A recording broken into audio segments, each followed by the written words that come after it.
La France est en demi-finale de l'Euro U16, c'est Young Baller numéro 33.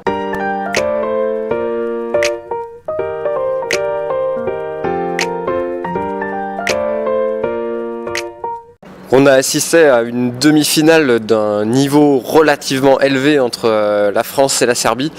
L'équipe de France qui a mené finalement tout le match, ou presque tout le match, mais qui s'est quand même relativement fait peur en fin de rencontre en laissant revenir les Serbes jusqu'à 4 points. Oui. Pendant le match, j'ai eu l'habitude de dire que l'avance de la France, elle était normale parce qu'ils dominaient vraiment l'intérieur, mais la Serbie n'a mis aucun tir.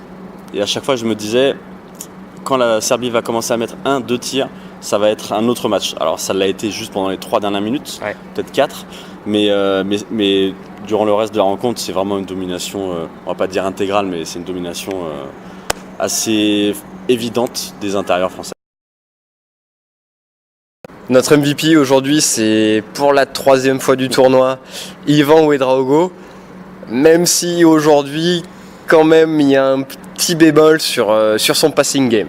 Oui, on est obligé de rajouter un petit bémol. Alors, on est obligé de le mettre MVP parce que de par la présence, le nombre de points, le nombre de rebonds, Diabaté et lui prennent 32 rebonds à eux deux. Donc voilà, ça a été énorme. Par contre, il est évident que là, il a fait 5 passes. Durant l'ensemble de la rencontre, il a peut-être joué 30 minutes. Il est clair qu'il se sent bien, il se sent dominant, donc il a envie et il va falloir qu'il enlève un petit peu plus les œillères pour la demi-finale.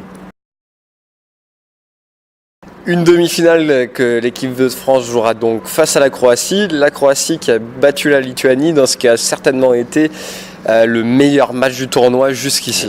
Oui, clairement, le meilleur match.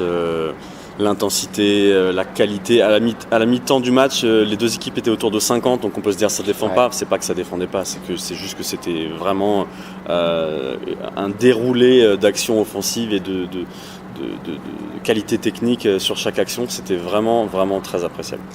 Moi personnellement, on m'aurait pas dit que c'était des U16. Jamais je pouvais imaginer que c'était un match U16. À part sur les 2 dernières minutes. À part là, ils ont vraiment voulu nous prouver qu'ils étaient jeunes. Ils ont mais pendant 37-38 minutes, ça a été vraiment d'un niveau assez incroyable. Et puis après, ils ont voulu se dire, ils ont voulu nous rappeler qu'ils étaient très jeunes.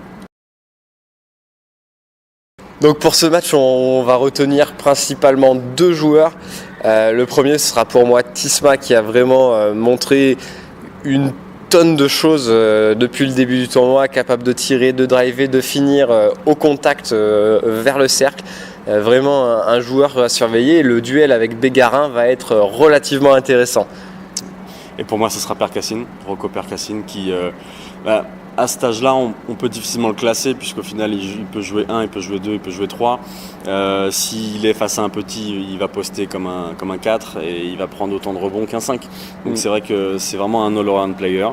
Et la qualité technique de Percassine et de Tisma, je pense, va sauter aux yeux de ceux qui n'ont pas encore regardé de match de la Croatie, qui vont regarder le match contre la France.